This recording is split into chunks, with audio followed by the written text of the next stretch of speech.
Hello there and welcome to Tom's Warhammer Minis. Little Horus Aximund is named so for its uncanny resemblance to the War Master.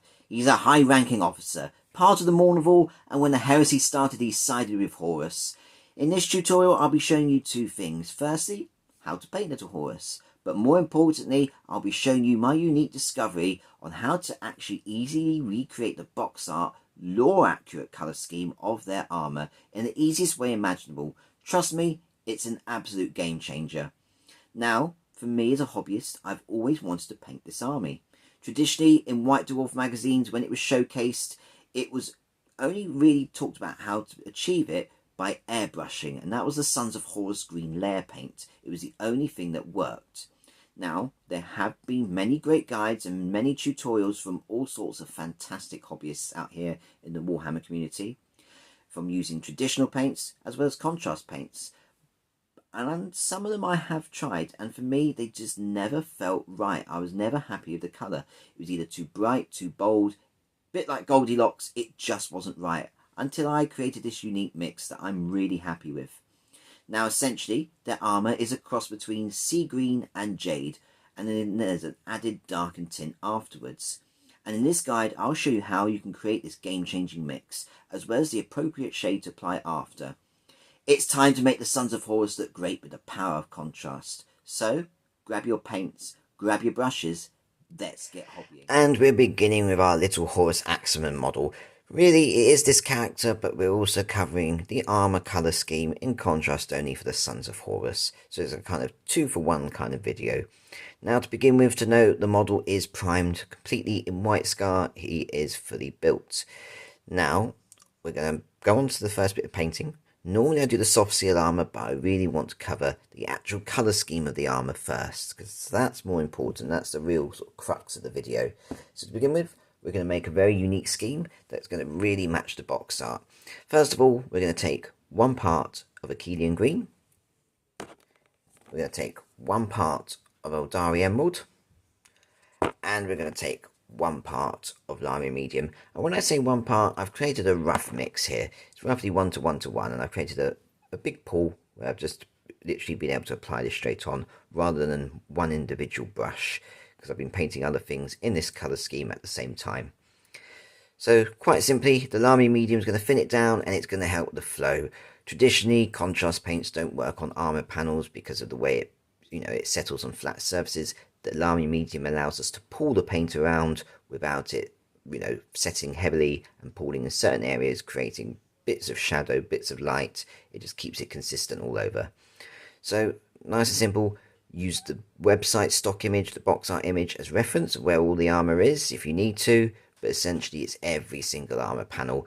Don't worry about getting it on where the gold armour trim is going to be. We're going to be painting that in metallic details, so it doesn't really matter. But as you can see, it settles heavily into the recesses, nicely creating that shadow effect. It leaves it nice and flat on the flat armour panels of the colour we want. We are going to shade it down in the next stage, just to keep it very consistent to the box art, kind of lore accurate colour scheme. Next up, we're finishing off base coating all of that Sons of Horus armour. Nice and simple, we're just taking a shade paint. Now we could go Korea green shade and that would help to tint the colour, but it's going to alter it in the wrong way. We need it to have that kind of shadow effect that's darker while keeping the same colour as, the general base coat. The one we need here is going to be Nuln Oil. Nice and simple, apply it all over that green that we've just applied, letting it settle into the recesses but checking that it doesn't pull too heavily. Creates this nice shadow effect that we want, darkens it down but keeps the same consistent colour matching the box art. And nice and simple, all that armour is now fully... And next up, we're doing all the black details and getting them base coated. I'm sticking in one colour here, and that is Black Templar. And this is going to give us a little bit of recess shading in areas that are hard to get to. It just makes our life a lot easier, and the model makes it look a lot better too. So let's go over the areas very quickly. Front of shield, back of shield. All these armour pipes, so you've got the bits that go round the side of the body here, there's one on each side. You've got the pipes on the back of the backpack. You've got this bit of armour plating on the top and the front there. You've got the little bit around the back of the head. I decided to give it a different colour. You've got this cable that's going, it's not quite a cable, but it's almost like a leather strap that's going up and up. It's got little metal studs, but don't worry about that. We'll pick out the metallics later on. You've got the main belt that goes around the waist. You've got all the soft steel armor joints. And lastly, you've got the bolt gun. And this is why we want Black Templar. There's a lot of hard areas to get to, and this leaves an automatic highlight in place. It just makes life a lot easier. So get those done and we'll move on to the next stage. Next up, we're base coating all the red of the cloak for Little Horus. And the colour I'm using here is Bile Red. Think of this as our undertone. We're going to darken it down later, but this just sets the richness in place and just makes it a lot easier. If we do Blood Angels Red or even Flesh Tearers Red straight over the white, it's going to be splotchy. It's not going to go nice, even with Lamy Medium to thin it down. So get that Bile Red on and it just works wonders. Things to note, you can absolutely get under the cloak. There are tiny little areas just about here, which you can only really see if you tilt it at certain angles where you just cannot reach while it's fully assembled. The thing to note here, of course, is I'm not worrying about it because people aren't going to be picking up my models. It's only me that's going to be aware of it, and you're only really going to notice it because you're picking it up and you're turning it to an angle like that. If you're doing it for competitions or gameplay or your cabinet, you're just looking at it like this, you'll never notice it. So I'm not worrying. It's just something to be aware of and be open about, but you can absolutely get the brush into most of the details, which you can absolutely see from most directions that, you know, normal people, be it people that don't own the model, would be able to see. And that's the important part. So take your time, just be careful as we go near other details we've already painted because we don't want to spoil them. Next up, we're taking two different paints and we're going to use them in multiple different ways. First of all, we're going to be having Cygor Brown and we're also using Flesh Tearers Red. So let's begin first of all mixing these two paints together. So 1-to-1 mix of Cygor Brown and Flesh Tearers Red, and we're painting it over these tassels. Now don't forget, if you turn the cloak under, you've got the inside there as well.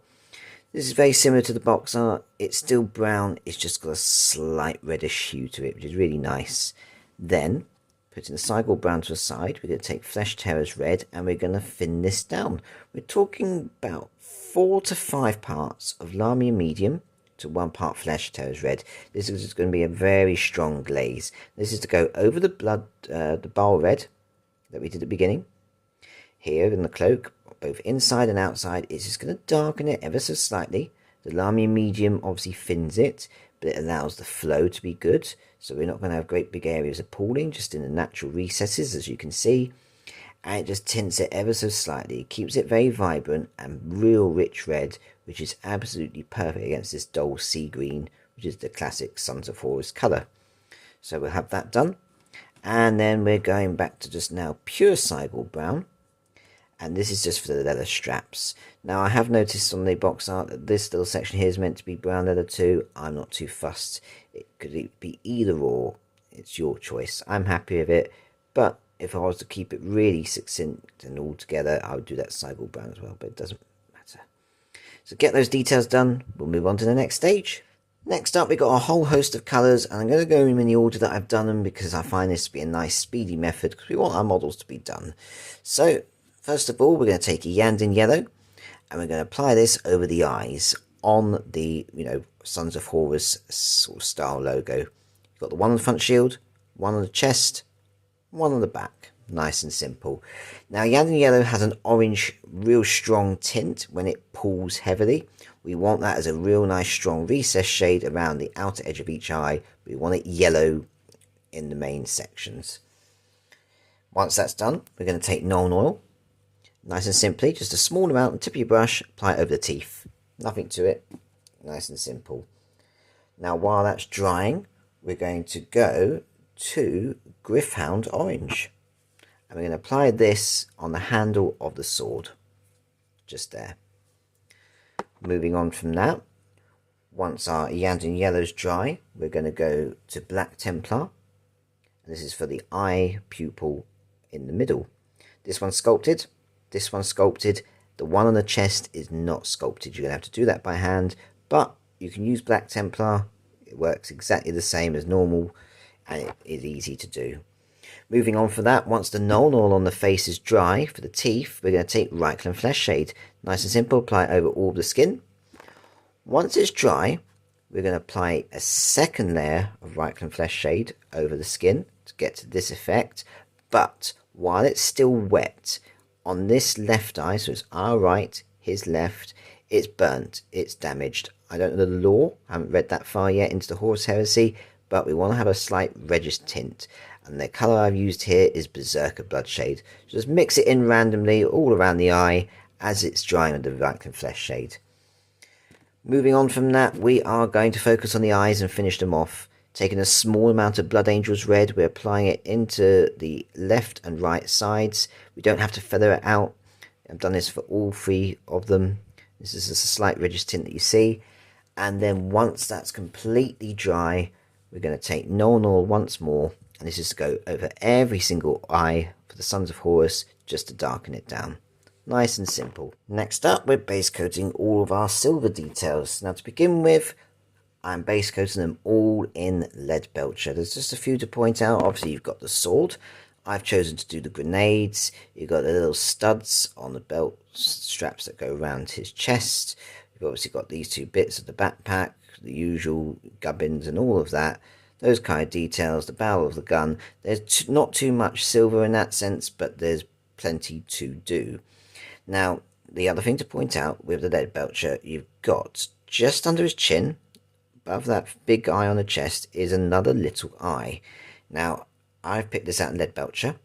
Once that lead belcher is completely dry, I've taken the smallest drop of magma drop flame and just simply applied it on. We can't apply this method that we've done onto that. It's far too small, but the magma drop flame just really stands out nicely against the Sons of Horus Green colour scheme that we've gone with. It just makes sense. Moving on from that, let's focus on the sword. Once the lead belcher is completely dry, I've taken Stormhost Silver. You've got the two power nodules on the side, exactly the same mirrored on the underside, and it's just picking those out. And once that's dry, I've taken a small drop of Frost Heart, just apply over that, just to give it that sort of power nodule feeling. And next up, we're base coating all of our gold details, and just for record, this should be every remaining detail we've yet to paint.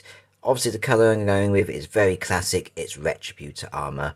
There's not really much to note. Obviously the big shield area, you'll need definitely two thin coats just for that solid layer. Little sections like this, but mainly the wrist or the shoulder pad, little, design etching here. A small airbrush absolutely does it. Just have a small tip on the, paint on the brush and just gently apply it. You'll absolutely do it. You don't need any fine, super small fine detail. This is all done with a small airbrush.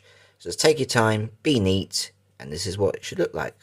Next up, we're shading those metallic details, and we're keeping them classic and simple. We're taking Viking Flesh Shade, and this is for our Retributor armor details. And we're taking Null Oil, and this is for our silver details. It's really nice, classic and simple as that. Now, I've added Astro Granite at this stage to the base, because at this stage, our model is completely battle ready. He looks fantastic. Little Horus would be absolutely fine to take onto the tabletop to have in your display cabinet right now, but we're not leaving him there. He is a character. We want to take him to the next stage and add some highlights. But for those of you who just want to get him battle ready, he looks amazing at this stage. But stay tuned, we're going to add some highlights and make him really stand out on the tabletop. And next up, we're going to focus on all the highlights. We're going to split this into two sections, normal paints and metallic paints. It's nice and simple as that. So let's start with our base. And this is if you're copying of the Astro Granite.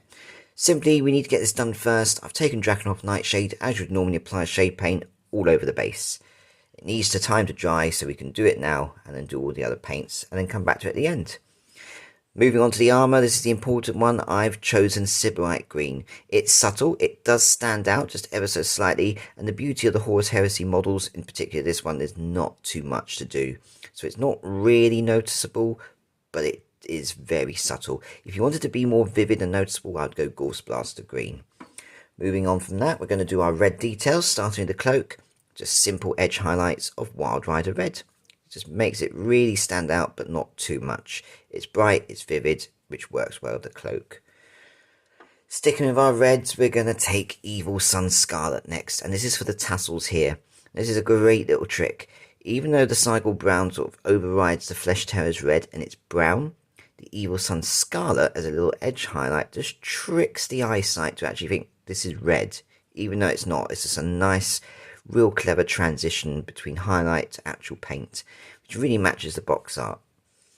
Moving on from that one, we're sticking with orange this time, and we're taking Fire Dragon Bright, and this is just a simple edge highlight on the wrap of the sword. Moving on from that one, let's focus on the face. Nice and simple. We've got little spot highlights and edge highlights of flayed one flesh. Spot highlights from things like the nose, little tiny edge highlights around the cheekbones. Keeping to the face, we're going to dot the eyes with white scar, and then just an even tinier dot of Abaddon black.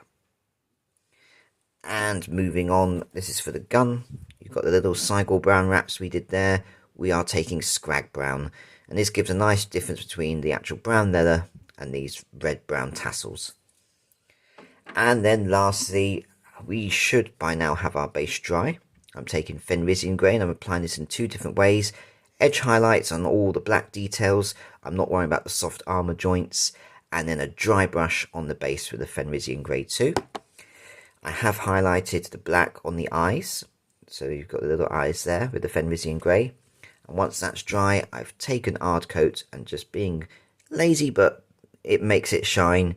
Just apply it over all those Horus eyes, just to make them really stand out and pop. And finally, we've got a couple of highlights, one more contrast paint, and a technical to finish off our Little Horus model. To begin with, let's focus on the gold.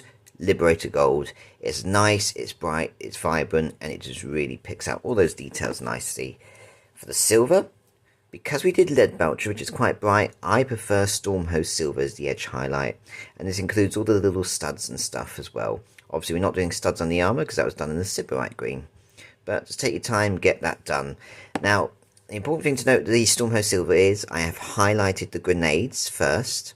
Let that dry. Because what we're again going to do for the grenades is once they're highlighted, take Militarum Green and just paint it over. Not the little bit that you'd pull, you know, the pin of the grenade, we're leaving those, but just the actual main structure of the grenade, we're putting in Militarum Green. It just gives it a slight difference, you know, that military tone. And finally, for a sword, Little Horus has fallen to the heretic side.